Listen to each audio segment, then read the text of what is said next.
Olá, olá, olá, mais um dia aqui no nosso canal Tijolinho de Deus, para a honra e para a glória do Senhor Jesus Cristo, amém, glória a Deus.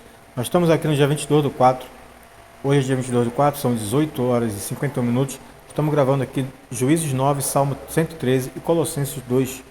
Então vamos lá, vamos para Juízes 9 e 10, onde é que está Juízes aqui, cadê minha Bíblia? Aqui, isso aqui é a Bíblia JFA, Juízes 9 e 10. Uau! Let's go! A história do filho de Gideão. Juízes 9:1. E Abimeleque, filho de Jerubbaal, foi a Siquém, aos irmãos de sua mãe, e falou-lhes, e toda a geração da casa do pai de sua mãe, dizendo: Falai, peço-vos, uns aos outros, de todo cidadão de Siquém, qual é melhor para vós que 70 homens, todos os filhos de Jerubbaal, dominem sobre vós, ou que um homem sobre vós domine? Lembrai-vos também de que sou osso vosso e carne vossa. Então, calma aí que está na linguagem errada, estou vendo, só pela linguagem eu vejo que não está, é que eu estou acostumado, é NVI que eu estou usando. Os irmãos de sua mãe repetiram tudo aos cidadãos de Siquém, e estes se mostraram propensos a seguir Abimeleque, pois disseram: Ele é nosso irmão. Deram-lhe sentença peças de prata tiradas do templo de Baal-Berite, as quais Abimeleque usou para contratar alguns desocupados e vadios, que se tornaram seus seguidores. Foi à casa de seu pai em Ofra, e matou os seus 70 irmãos, filhos de Jerubbaal, sobre uma rocha, mas Jotão, o filho mais novo de Jerubbaal, escondeu-se e escapou. Então todos os cidadãos de Siquém e de Bet-Milo reuniram-se ao lado do carvalho, junto à coluna de Siquém, para coroar Abimeleque rei. Quando Jotão soube disso, subiu ao topo do monte Gerizim e gritou para eles: Ouçam-me, cidadãos de Siquém, para que Deus os ouça. Certo dia as árvores saíram para ungir um rei para si. Disseram a oliveira: Seja o nosso rei. Engraçado, isso aqui é uma história, é isso? A oliveira, porém, respondeu: Deveria eu renunciar ao meu azeite, com o qual se presta honra aos deuses e aos homens, para dominar sobre as árvores? Então as árvores disseram à figueira: Venha ser o nosso rei. A figueira, porém, respondeu: Deveria eu renunciar ao meu fruto saboroso e doce para dominar sobre as árvores? E depois as árvores disseram à videira: Venha ser o nosso rei. A videira, porém, respondeu: Deveria eu renunciar ao meu vinho, que alegra os deuses e os homens, para ter domínio sobre as árvores? Finalmente, todas as árvores disseram ao espinheiro: Venha ser o nosso rei. O espinheiro disse às árvores: Se querem realmente ungir-me rei sobre vocês, venham abrigar-se à minha sombra. Do contrário, sairá fogo do espinheiro e consumará até os cedros do Líbano. Será que vocês agiram de fato com sinceridade quando fizeram Abimeleque rei? Foram justos com Jerubbaal e sua família, como ele merecia? Meu pai lutou por vocês e arriscou a vida para salvá-los das mãos de Midian. Hoje, porém, vocês se revoltaram contra a família de meu pai. Mataram seus 70 filhos. Uau! Caramba! Sobre a mesma rocha proclamaram Abimeleque, o filho de sua escrava, rei sobre os cidadãos de Siquém, pelo fato de ser irmão de vocês.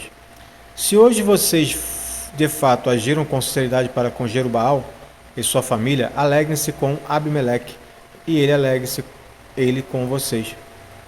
Entretanto, se não foi assim, que saia fogo de Abimeleque e consuma os cidadãos de Siquém e de Bet-Milo. Que saia fogo do cidadão de Siquém e de Bet-Milo e consuma Abimeleque. Depois Jotão fugiu para Beer e foi morar ali, longe de seu irmão Abimeleque. Fazia 3 anos que Abimeleque governava Israel, quando Deus enviou um espírito maligno entre Abimeleque e os cidadãos de Siquém, e estes agiram traiçoeiramente contra Abimeleque.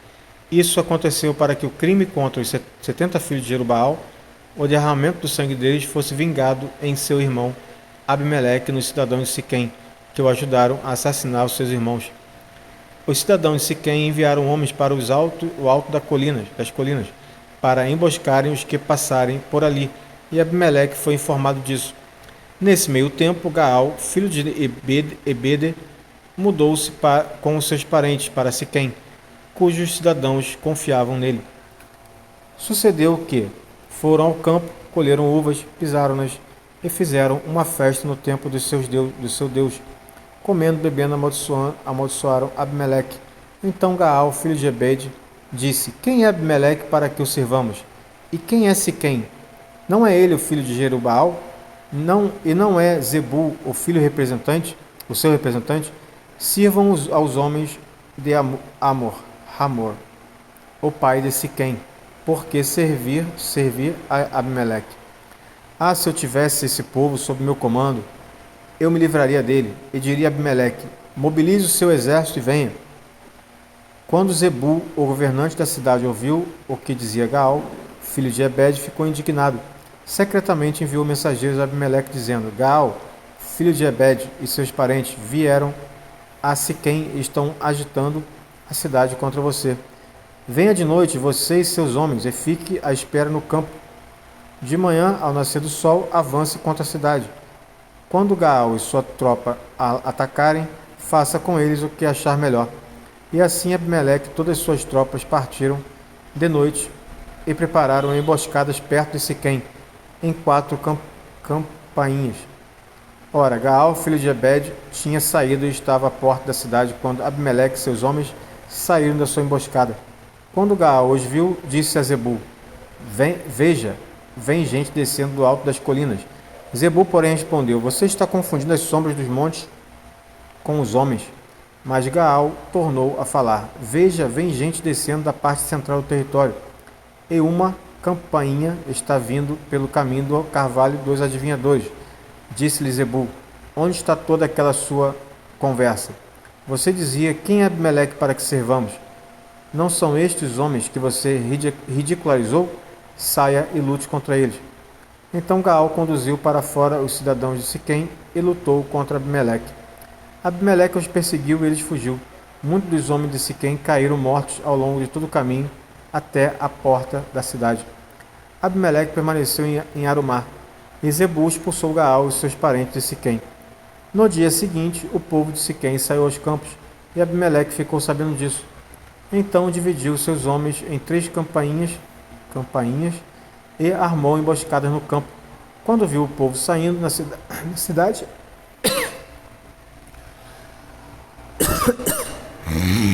os seus homens em 3 companhias e armou emboscada no campo. Quando viu o povo saindo da cidade, levantou-se contra ele e o atacou. Abimeleque e as tropas estavam com ele, avançaram até a porta da cidade. Então 2 companhias avançaram sobre os que estavam nos campos e os mataram. E Abimeleque atacou a cidade o dia todo, até conquistá-la e matar o seu povo. Depois destruiu a cidade e espalhou sal sobre a terra. Ao saberem disso, os cidadãos que estavam no norte, ou melhor, na torre de Siquém, entraram na fortaleza do templo de Euberite. Quando Abimeleque soube que se haviam reunido lá, ele e todos seus homens subiram o monte Zalmon. Ele apanhou um machado e cortou um galho de árvore e pôs nos ombros. Então deu esta ordem aos homens que estavam com ele: Rápido, façam o que eu fizer. Todos os homens cortaram galhos e seguiram Abimeleque. Empilharam os galhos junto à fortaleza e a incendiaram. Assim morreu também o povo que estava na torre de Siquém, cerca de 1000 homens e mulheres. A seguir, Abimeleque foi a Tebes, sitiou-a e conquistou-a. Mas dentro da cidade havia uma torre bastante forte, para a qual fugiram todos os homens e mulheres, todo o povo da cidade. Trancaram-se por dentro e subiram para o telhado da torre. Abimeleque foi para a torre e atacou-a. E quando se aproximava da entrada da torre para incendiá-la, uma mulher jogou-lhe uma pedra de moinho na cabeça, que lhe rachou o crânio. Que isso? Imediatamente ele chamou seu escudeiro e lhe ordenou: Tire a espada e mate-me, para que não digam que uma mulher me matou. Então o jovem atravessou e ele morreu. Caramba!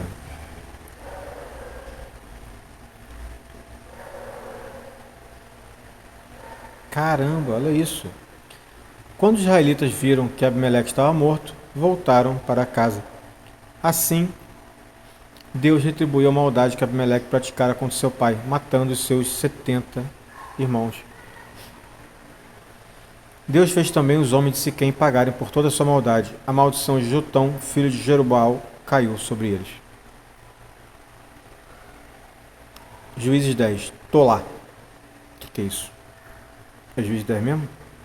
É. Juízes 10.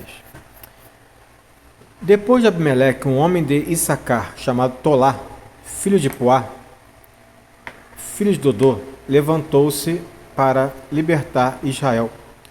Ele morava em Samir, nos montes de Efraim, e liderou Israel durante 23 anos. Então morreu e foi sepultado em Samir. Depois dele veio Jair de Gileade, que liderou Israel durante 22 anos. Teve 30 filhos que montavam 30 jumentos. Eles tinham autoridade sobre 30 cidades, as quais até hoje são chamadas povoadas de Jair e ficam em Gileade. Quando Jair morreu, foi sepultado em Camon, Jefté. Mais uma vez, os israelitas fizeram o que o Senhor reprova. Serviram aos Baalins e aos postes sagrados e aos deuses de Arã, aos deuses de Sidom, aos deuses de Moabe, aos deuses dos Amonitas, aos deuses dos Filisteus, e como os israelitas abandonaram o Senhor e não mais lhe prestaram culto, a ira do Senhor se acendeu contra eles. Ele os entregou nas mãos dos filisteus e dos amonitas, que naquele ano os humilharam e os oprimiram. Durante 18 anos oprimiram a todos os israelitas do lado leste do Jordão, em Gileade, terra dos amorreus.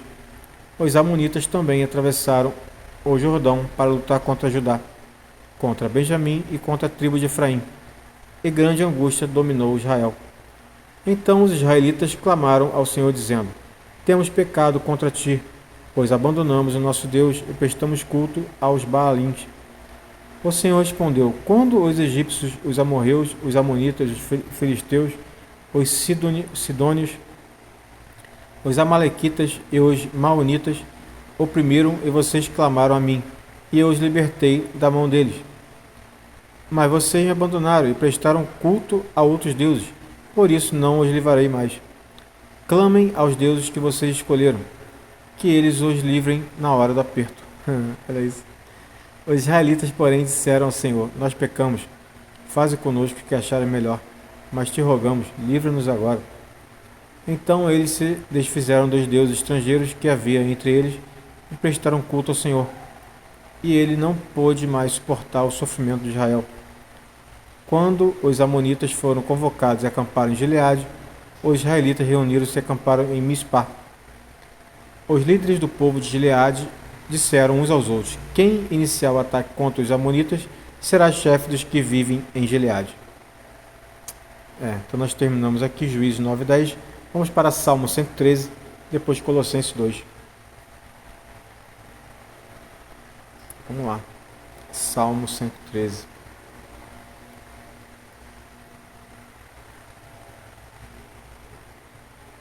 Aleluia! Louvem, ó Senhor, ó servos do Senhor. Louvem o nome do Senhor. Seja bendito o nome do Senhor, desde agora e para sempre. Do nascente ao poente, seja louvado o nome do Senhor. O Senhor está exaltado acima de todas as nações, e acima dos céus está a sua glória. Quem é como o Senhor, o nosso Deus, que reina em seu trono nas alturas, mas se inclina para contemplar o que acontece nos céus e na terra?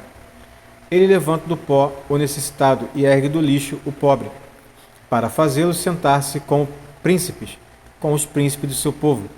Dá um lar à estéril, e dela faz uma feliz mãe de filhos. Aleluia. Glória a Deus. Colossenses 2. Vamos lá. Descendo. Eu falo descendo que eu vou... Enfim, tem gente que acha que é subindo, né? Mas para mim o do descendo está lá embaixo, entendeu? Tá. Relativo. Colossenses 2. Quero que vocês saibam quanto estou lutando por vocês, pelo que estão em Laodiceia e por todos que ainda não me conhecem pessoalmente.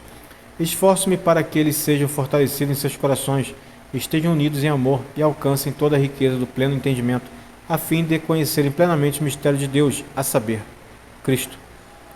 Nele estão escondidos todos os tesouros da sabedoria e do conhecimento. Eu lhes digo isso para que ninguém os engane com argumentos aparentemente convincentes, porque, embora esteja fisicamente ausente, estou presente com vocês em espírito, e alegro-me em ver como estão vivendo em ordem e como está firme a fé que vocês têm em Cristo. Livres do legalismo por meio de Cristo.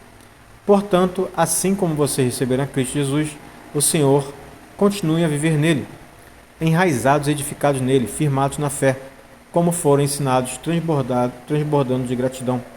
Tenham cuidado para que ninguém os escravize a filosofias vãs e enganosas, que se fundamentam nas tradições humanas e nos princípios elementares deste mundo, e não em Cristo.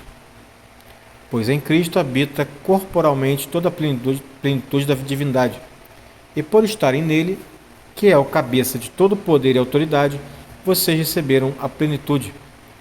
Nele também vocês foram circuncidados, não com uma circuncisão feita por mãos humanas, mas com a circuncisão feita por Cristo, que é o despojar do corpo da carne. Isso aconteceu quando vocês foram sepultados com ele no batismo, e com ele foram ressuscitados mediante a fé no poder de Deus que o ressuscitou dentre os mortos. Quando vocês estavam mortos em pecado e na incircuncisão da sua carne, Deus os vivificou juntamente com Cristo. Ele nos perdoou todas as transgressões e cancelou a escrita de dívida, que consistia em ordenanças e que nos era contrária. Ele a removeu pregando-a na cruz. Pregando o quê? A lei, não é isso? E tendo despojado os poderes e autoridades, fez deles um espetáculo público, triunfando sobre eles na cruz. Portanto, não permitam que ninguém os julgue pelo que vocês comem ou bebem, ou com relação a alguma festividade religiosa, ou a celebração das luas novas ou dos dias de sábado. Estas coisas são sombras do que haveria de vir. A realidade, porém, encontra-se em Cristo. Não permitam que ninguém que tenha prazer numa falsa humildade e na adoração de anjos o impeça de alcançar o prêmio. Tal pessoa conta detalhadamente suas visões e sua mente carnal a torta orgulhosa. Trata-se de alguém que não está unido à cabeça, que é Jesus, né? A partir da qual todo o corpo, sustentado e unido por seus ligamentos e juntas, efetua o crescimento dado por Deus.